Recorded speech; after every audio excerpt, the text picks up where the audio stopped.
Hello, नमस्ते. कसे आहात सगळे? छान ना? मी पण एकदम मस्त आहे.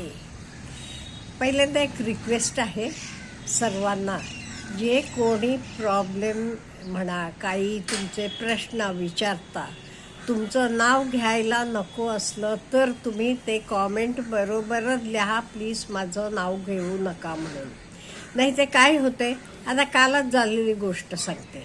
आधी त्या ताई लिहिलं होतं असं असं त्यांचा प्रॉब्लेम. मी तो वाचून व्हिडिओ पण बनवला, अपलोड पण केला. मग दुपारी त्यांचं आलं, मॅडम प्लीज माझं नाव घेऊ नका म्हणून. ओके, नंतर आम्ही इथं कट करून काहीतरी केला, म्हणजे प्रॉब्लेम सॉल्व केला. त्यामुळे तुम्ही तुमची कॉमेंट म्हणा, ईमेल म्हणा, पहिल्यांदा लिहितानाच प्लीज मॅडम माझं नाव घेऊ नका म्हणून लिहा, म्हणजे मी नाव घेत नाही, फक्त आमच्या सबस्क्रायबर एवढं म्हणते. आज आपला असेच एका ताईंचा प्रश्न आहे, आणि हा त्यांचा प्रश्न आहे का नाही, ह्या बरेच बायकांचा प्रश्न आहे. एस्पेशली आपल्याकडे कामाला मावशा वगैरे येतात, त्यांचं तरी आहे, एवढंच नाही आहे की ती तरी चांगले घरातले लोकांचा पण हा प्रश्न आहे, पण ते बोलत नाही मोकळे मनानं.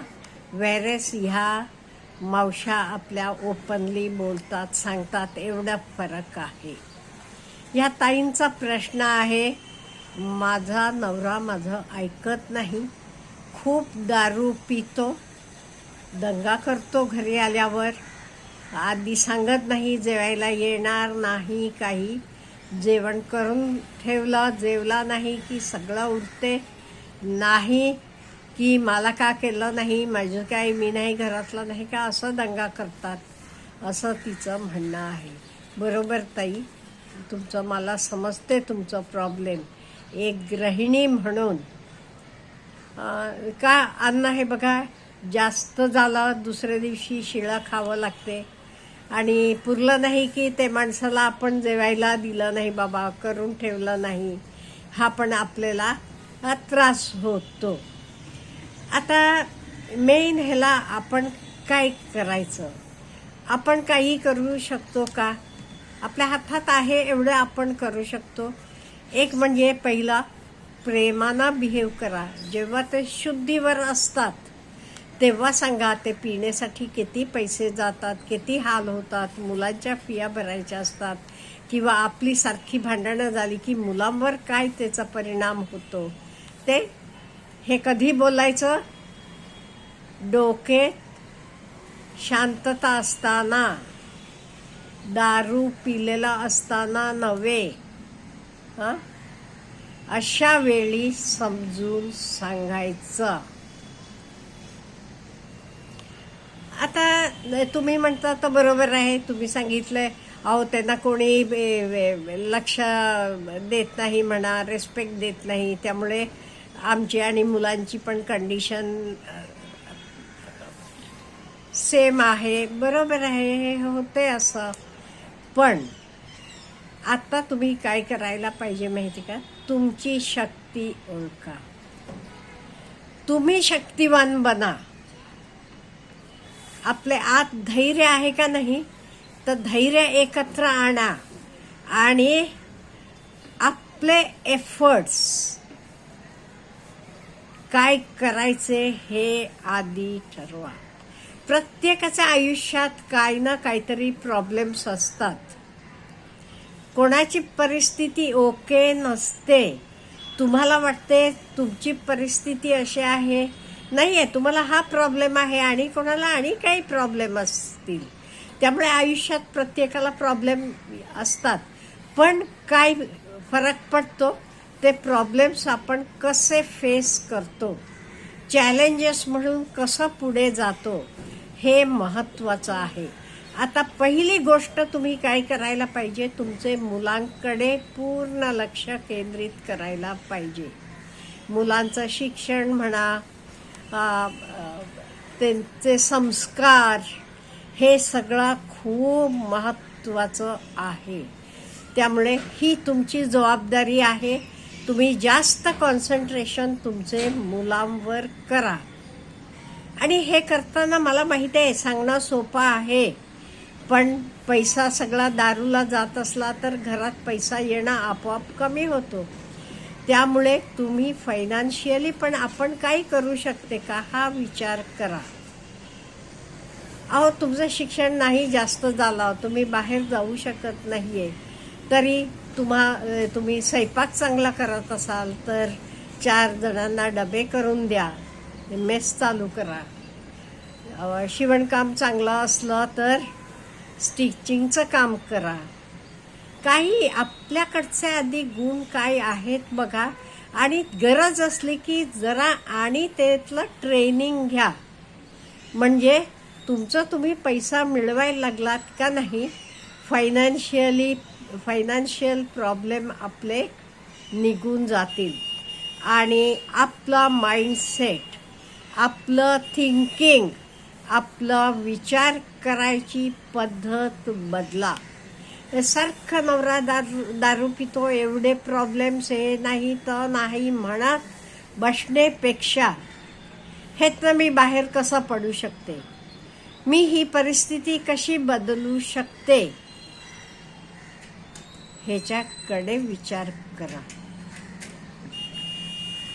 अहो, अगदी धुणी भांडी करून, लोकाचे घरी कामं करून सुद्धा बायकाई किती सुपुत्र उभे केलेत. आपले ग्रेट सायंटिस्ट रमेश यांची माहिती असेल तुम्हाला. आई गोव्याहून ते 6 वर्षाचे असताना वडील वारले, मुंबईला आली, तिथे लोकांच्या घरात धुणं भांडी करून मुलाला मोठं केलं. मुलगा आज आता त्यांच्याकडे 30पेक्षा जास्त PhD आहेत. त्यामुळे असे खूप प्रत्येकानं काही ना काहीतरी फेस केलेला आहे, पण त्यातनं बाहेर पडायचे कितीतरी मार्ग आहेत. आणि हे बघा, मदत करणारी लोक पण आहेत, नाही असं नाही. तुम्ही सज्जन आहात, व्यवस्थितपणे काम करता कुठे म्हटल्यावर त्या तुमचे घरची मालकीण म्हणा, ते सुद्धा तुमचे मुलांचे शिक्षणासाठी ह्याला त्याला मदत करतात. खूप चांगली माणसं आहेत जगात, खूप म्हणजे खूपच आहेत. वाईट माणसं 1-2 असतील, पण चांगली माणसं हजारो आहेत. हे माझा स्वतःचा अनुभव सांगते मी. वाईट माणसं अगदी कमी असतील, नाही असं नाही, आहेत वाईट माणसं, पण चांगली माणसं त्यांच्यापेक्षा कितीतरी पटीनं जास्त आहेत. हा विश्वास ठेवा तुम्ही. त्यामुळे आता तुमचं काम काय, तुम्ही आपले मुलांवर कॉन्सन्ट्रेशन करायचं. शिक्षण तरी पाहिजे, त्याच्याशिवाय चांगले संस्कार म्हणजे वागणं बोलणं हे तरी आलं. त्याच्याशिवाय स्वच्छता म्हणा, घरात कसं वागायचं, कोणी आलं गेलं बोलायचं कसं. अहो, हल्लीचे मुलांना हे सुद्धा कळत नाहीये. मुलांना मुलींना सर्वांना म्हणते मी, मुलांना म्हणजे असं म्हणत नाही ओनली फॉर बॉईज. आता परवा मी बघितलेलं एका ठिकाणचं उदाहरण सांगते. माझ्या मैत्रिणीबरोबर गप्पा मारत बसले होते. तिची सून बाहेर गेली होती बाजारात, 2-3 तास झाल्या आली नव्हती. सासूबाईला किती काळजीत होत्या 3 तास झाले जाऊन अजूनही आली नाही म्हणून. मग आल्या बाईसाहेब, त्या म्हणाल्या, अहो काय एवढं उशीर झाला. ते तिनं काय म्हणावा, बाजारात किती गर्दी असते बघा, उद्या चला माझ्याबरोबर आणि बघा केवढी गर्दी असते. ही बोलायची पद्धत आहे का?